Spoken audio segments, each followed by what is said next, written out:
My name is Emily Pearce Seigerman, and I am the Ben Lee Damsky Assistant Curator of Numismatics here at the Yale University Art Gallery. Coinage is one of my favorite media to work with. Despite their diminutive stature, coins are teeming with information, as long as you know where to look. Join me as I explore how to read and interpret coins using examples minted in the Western tradition from the gallery's numismatic collection. All coins have two sides, the obverse, meaning the front or the heads side of the coin, and the reverse, the back or the tails side of the coin. Let us begin by looking closely at this 5 francs coin of Napoleon Bonaparte from 1806, starting with the obverse. The coin communicates in 2 languages, through text and iconography. This depiction of Napoleon is evocative of ancient Roman imperial portraits on coins. For example, this portrait coin of Galba, where the emperor is presented in profile. Like many Roman imperial portraits, this representation of Napoleon is reminiscent of depictures of Alexander the Great on the coinage of his successors, like this tetradrachm of Lysimachus.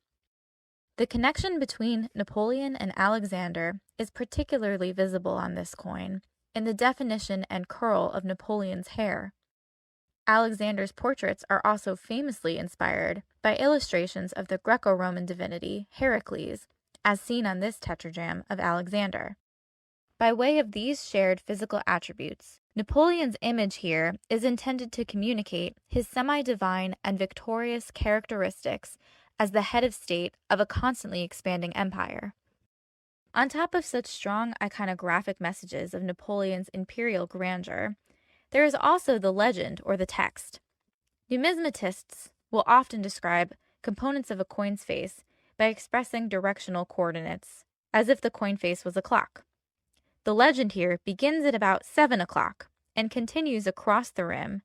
Beneath this declaration, the comparably humble mint mark of engraver Pierre-Joseph Thiollier is present at 6 o'clock.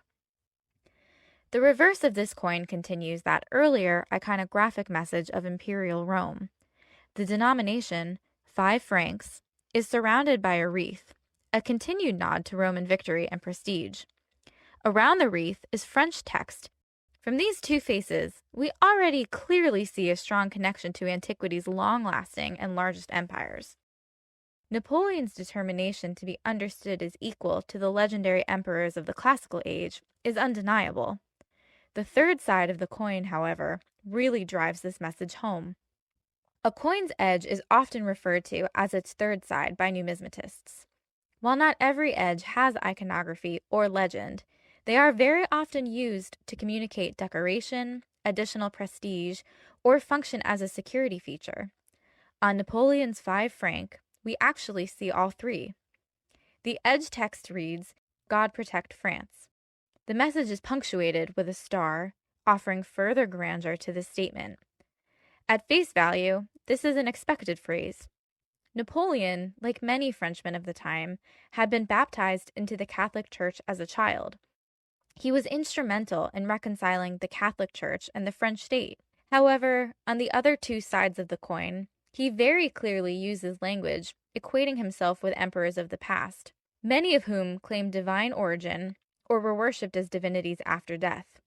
Is Napoleon, too, claiming a divine status as the protector of France? Regardless, the iconography and legend say much more than simply the value of this coin.